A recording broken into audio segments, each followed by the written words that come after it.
Hey guys, Thunder E here, and welcome to my video on the POCO X3 Pro.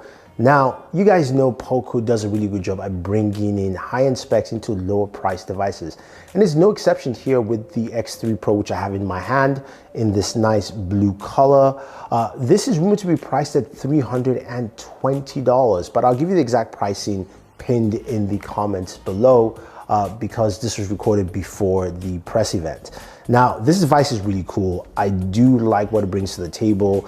Packaging wise, POCO is very clean and simple. You've got a case in there, and you've also got a 33-watt charger, and you've got fast charging built into this device. So that's actually very nice and really cool.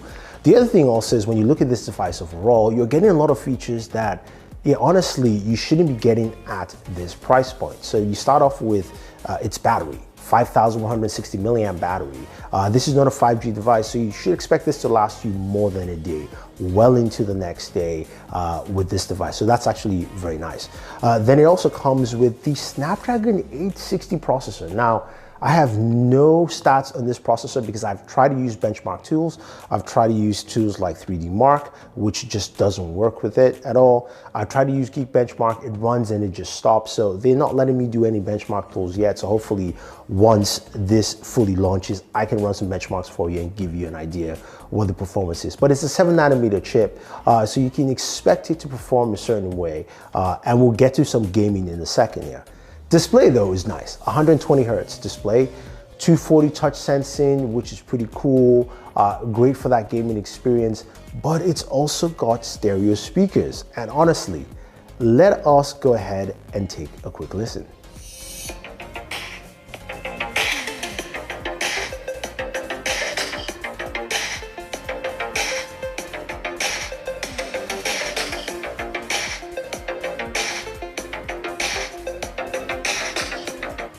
Honestly, that was impressive. That is really nice to have from a device like this. Coupled with the fact it's got a headphone jack, so you've got a nice audio experience. You're not just, getting something that is a cheap hand-me-down in a sense. Now, it comes in this nice blue color, says POCO at the back. It's got a 48 megapixel sensor. It's got an array of camera sensors at the back as well, which is cool. And the camera does take some nice, interesting photos. They do well for its price point. Honestly, I like the photos in daytime. Yes, there's some parts where it was overblown, but you can live with that. It's also got a 20 megapixel front-facing camera, which does a decent job, but as you can see, it whitens my skin quite a bit, but I'm not going to be too harsh on it because honestly, again, its price point, it's pretty solid overall. Okay, so speaking of gaming, looking at a couple of the games on here, Call of Duty Mobile, yes, which runs really well on a lot of devices, also performs well on the POCO X3 Pro.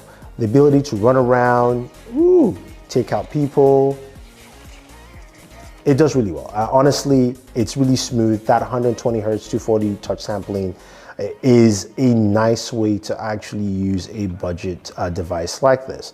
Plus the audio, which I'm not cranking up, is also really good. We heard the speakers, so that's pretty solid as well. Now, what about gaming performance? Pushing to that high end, that's where of course games like Genshin Impact come into play. Now with Genshin Impact, I am playing this game at its highest setting here, so you guys can see that it is at 60 FPS.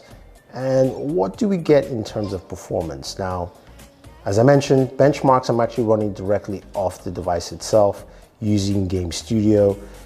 It's giving me about 50 frames per second. I'm about to get into some combat. There is some choppiness, but you can game Genshin around 50 FPS or so with this. It runs fairly well, and of course you're going to get some temperature rises. I think I moved myself to the wrong side of the map with this game. I'm stuck somewhere far away. Take him out, take him out. But yeah, you do get some really good performance overall for what you have here. I was expecting it to be worse, but it does a good job. Now, in terms of immediate temperatures while playing, it heats up a little bit.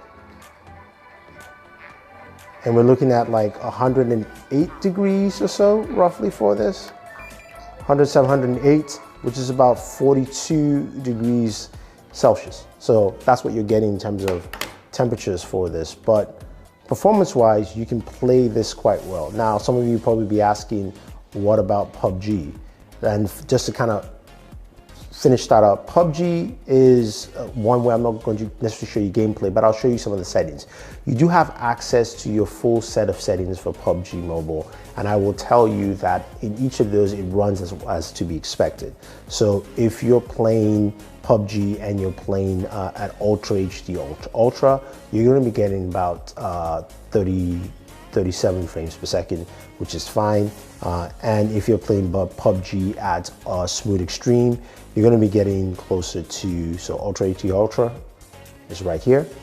I have access to that. And you can play at Smooth Extreme as well. So you have access to all the settings you expect in PUBG Mobile. So I think overall, when you look at a device like this, the POCO X3 Pro, you're going to get a lot of value in this device. Now, I think there are a lot of people who look at this and say, yes, this is a great buy. It covers all the things I want to. It's got all the features I need. And it's got the performance that I needed to do. So if you guys want to see more about the POCO X3 Pro, let me know. I'll do some more gaming on the gaming channel, Board Gamer, so do go ahead and check that out. Otherwise, don't forget to like, share, subscribe, and always enjoy your entertainment.